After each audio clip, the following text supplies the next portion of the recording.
la course, comment vous l'avez imaginé? Vous avez voulu durcir très vite. Racontez-nous un peu le plan. Quelquefois on fait des plans, ça se passe comme prévu.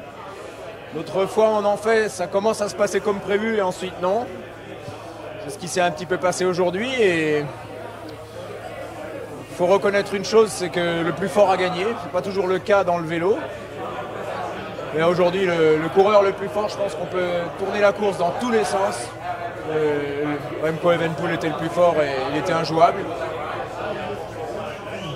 On a peut-être, j'en ai ma part, on a peut-être commis une erreur ou deux.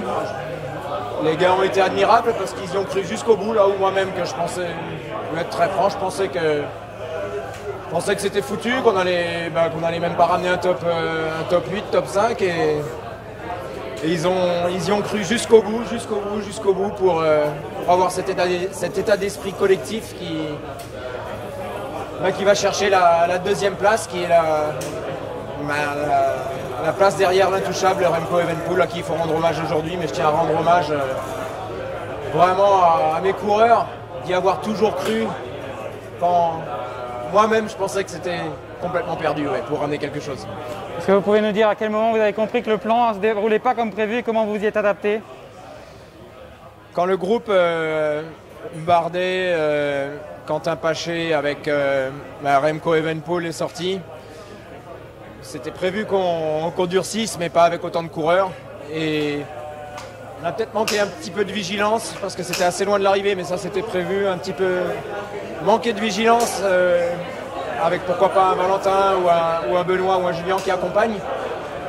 Mais à ce moment-là, si on y va aussi, ça roule sans doute pas de la même manière et il y a Van Aert qui suit aussi, donc on peut refaire le film dans tous les sens.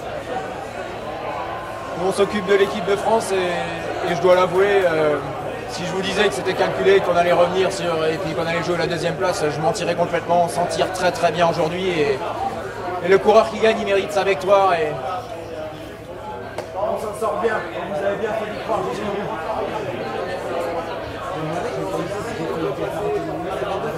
Ah non, non. Derrière l'intouchable, il mérite ça. Le plus fort à gagner. Les mecs qui ont toujours cru, on va faire le deuxième derrière, c'est une belle médaille d'argent. Merci. Merci beaucoup Thomas.